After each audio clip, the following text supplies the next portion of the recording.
Hi, my name is Joni, and I am studying to become a teacher in Texas. And I am trying to gain an understanding of Competency 1.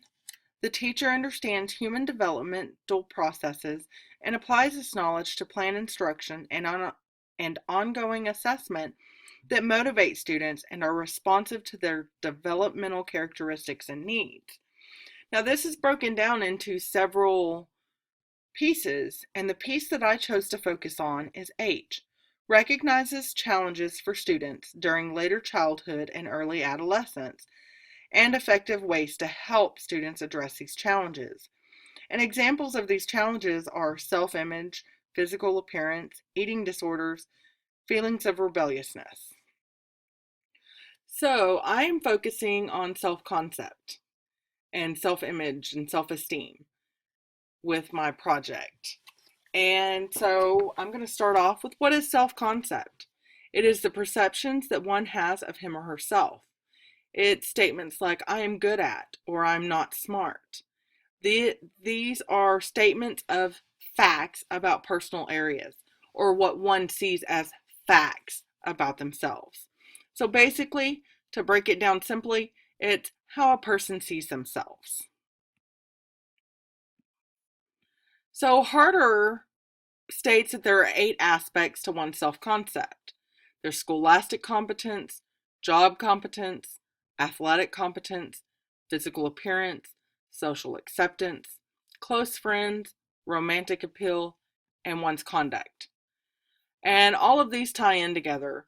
If someone doesn't have a good concept about their self-appearance or physical appearance, then they may not make those close friendships or feel socially accepted or have that romantic appeal.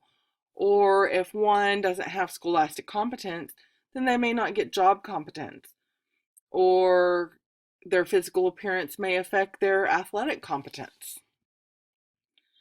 So self-concept, as you can see, is a multifaceted aspect of human development. And Marsh states that there are 5 aspects to self-concept.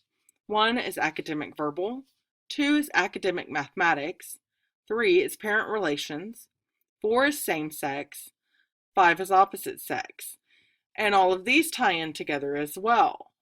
And they are similar to what Harder says the aspects are, but it's a simplified version of what he says. But Marsh also states that girls have lower self-concept than boys. So what is reflectivity? It is when one studies him or herself to define themselves. I see it as taking a long look in the mirror and finding those things to define themselves. So what is self-esteem?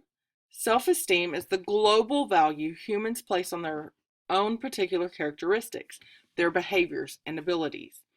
Other aliases of self-esteem are self-worth and self-image, and both refer to how one feels about their personal qualities. Self-esteem refers to how confident students are about their personal qualities.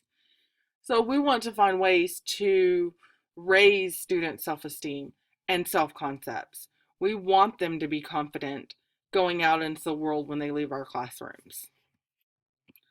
So self-image is a relevant term for older elementary or middle school children. It's how they see themselves. And these older elementary or middle school children are coming into who they are. They're finding out who they are. And so this group often forms exaggerated beliefs of their own uniqueness because they do not separate from what others think. This is their personal fable. They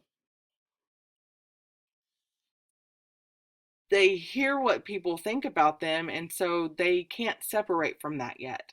They can't decide for themselves, hey, that's not me. This is me.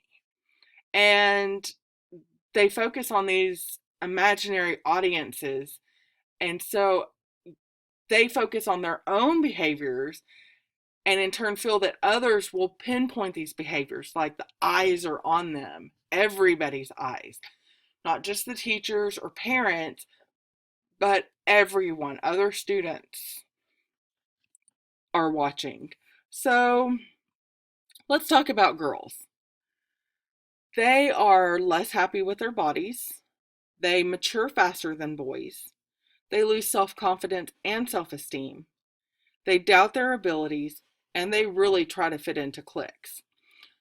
Girls are a lot more complicated than boys. Boys usually don't care about these types of things. They don't care if so and so doesn't like them. They've got this other group of guys that they hang out with. Both boys and girls are very sensitive to criticism in these ages. They take it to heart and have problems with that. And the wide range of physical appearances in these ages make it very hard for them to blend in. The girls are getting taller than the boys. They're developing more than the boys, and they're starting to go through changes. And some of these girls are going through these changes at earlier ages.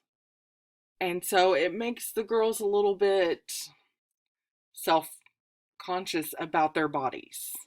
And that's why they lose the self-esteem and self-confidence a little easier. That's why they're trying to fit into cliques, because if they're not developing, they want to be with the girls that, make them feel better about this. And as teachers, we could be placed in one of these crucial grade level classrooms. We have to have policies or a quote unquote golden rule so that students understand how to treat each other with respect. And I feel by implementing such policies or quote unquote the golden rule, students can maintain positive concepts, self-esteem, self-image, and self-worth. I feel that this is very important so that all students know that they are wonderful and special in their own way. And I would like to leave you with some quotes. The first one is from Marilyn Monroe, and it's, "Everyone's a star and deserves the right to twinkle." Marilyn Monroe had it right, because everyone may not be good at everything, but the thing that they are good at makes them a star in that area, and they deserve the right to twinkle and shine. And Dr. Seuss has given us so many wonderful quotes and wonderful books pertaining to self-concept, self-esteem. And a great one that I found is, "Today you are you. That is truer than true. There is no one alive who is youer than you." So I leave you with the words from the great Dr. Seuss. And I hope that you understand Competency 1 and the piece that covers self-concept and self-esteem.